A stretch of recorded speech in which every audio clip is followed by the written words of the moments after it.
Illustration, un véhicule passe un panneau indiquant la limitation de la vitesse à 80 km/h près de Bordeaux.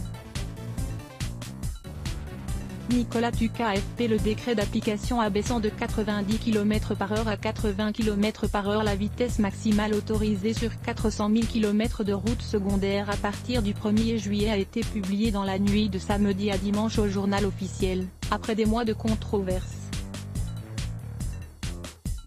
Cette limitation de vitesse s'appliquera sur les routes secondaires à double sens sans séparateur central, muret, glissière, soit 40% du réseau routier français.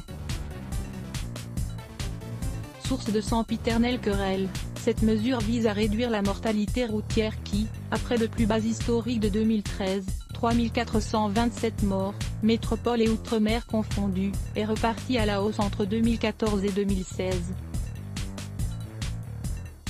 Cette tendance s'est inversée en 2017, 3684 morts, moins 1,4% par rapport à 2016.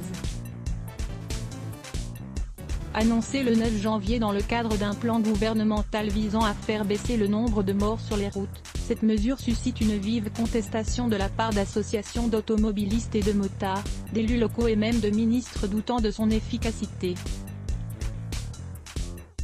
Dans un sondage publié en avril, 76% des Français s'y déclaraient opposés. Le gouvernement prendra ses responsabilités conscient du tollé qu'il allait susciter. Le Premier ministre Édouard Philippe s'est toujours dit prêt à assumer l'impopularité de cette disposition qui permettra, selon lui, de sauver 300 à 400 vies par an.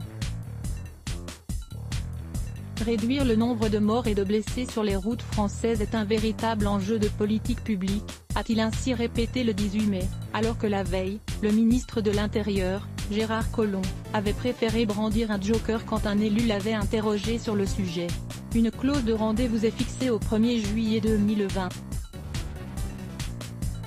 Si les résultats ne sont pas à la hauteur de nos espérances, le gouvernement prendra ses responsabilités, a assuré Édouard Philippe.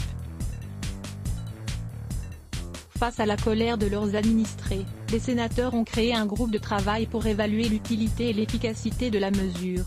Ils préconisaient une application décentralisée et ciblée, avec des routes limitées à 80 km/h choisies au niveau des départements en fonction de leur dangerosité.